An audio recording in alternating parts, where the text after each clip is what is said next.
All right, hello, my name is Ken Yoshida, and I'm here to talk about biochar. So climate change has obviously been a problem for the last multiple years, and yet we are still increasing in greenhouse gas emissions. And so I propose that the solution is biochar. So biochar, what is biochar, right? Biochar is this thing you get when you burn biomass at a really high temperature under low oxygen conditions. And the interesting thing about biochar is that it's stable. It can last in the ground for 1,000 years, and it's also very carbon rich, so it's a good way to sequester carbon in the ground. It's also porous, which makes it good as a fertilizer because it can trap water and nutrients in the biochar. So thinking about applications of biochar, we can think about agriculture. So in agriculture, you have a lot of waste biomass products that you get outside of the thing you want. So we can turn that into biochar. And by doing that, we can use that biochar as a way to increase fertilizer for free for the farmers. And other sources that can be used to make biochar are food scraps, invasive species. So when you want to cut those down, we can turn that into biochar, and construction scraps like wood.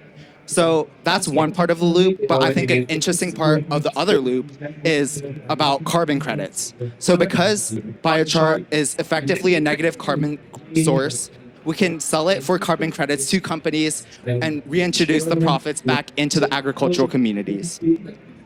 So the challenge then becomes verification. How do we verify that the biochar was actually made so that we can sell it? One interesting thing about biochar is that you have to do it at very high temperatures, so 500 degrees, 600 degrees Celsius. So by verifying that, we can essentially verify that the biochar was made and sell it to companies. So I proposed two methods and created two methods to verify the temperature in order to verify the biochar. One is a convolutional neural network, so that gives the rough estimate for the temperature of the kiln. And by verifying that it was made over multiple hours, multiple days, we can see that the biochar was actually made.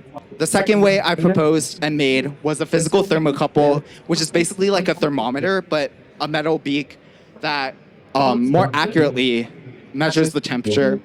And by using the temperature data, we can verify it through a company and reintroduce the profit back into the communities. And by doing this, we can make biochar a more effective and accessible solution to multiple farmers across the world. So by making it a more accessible solution, we can achieve three things.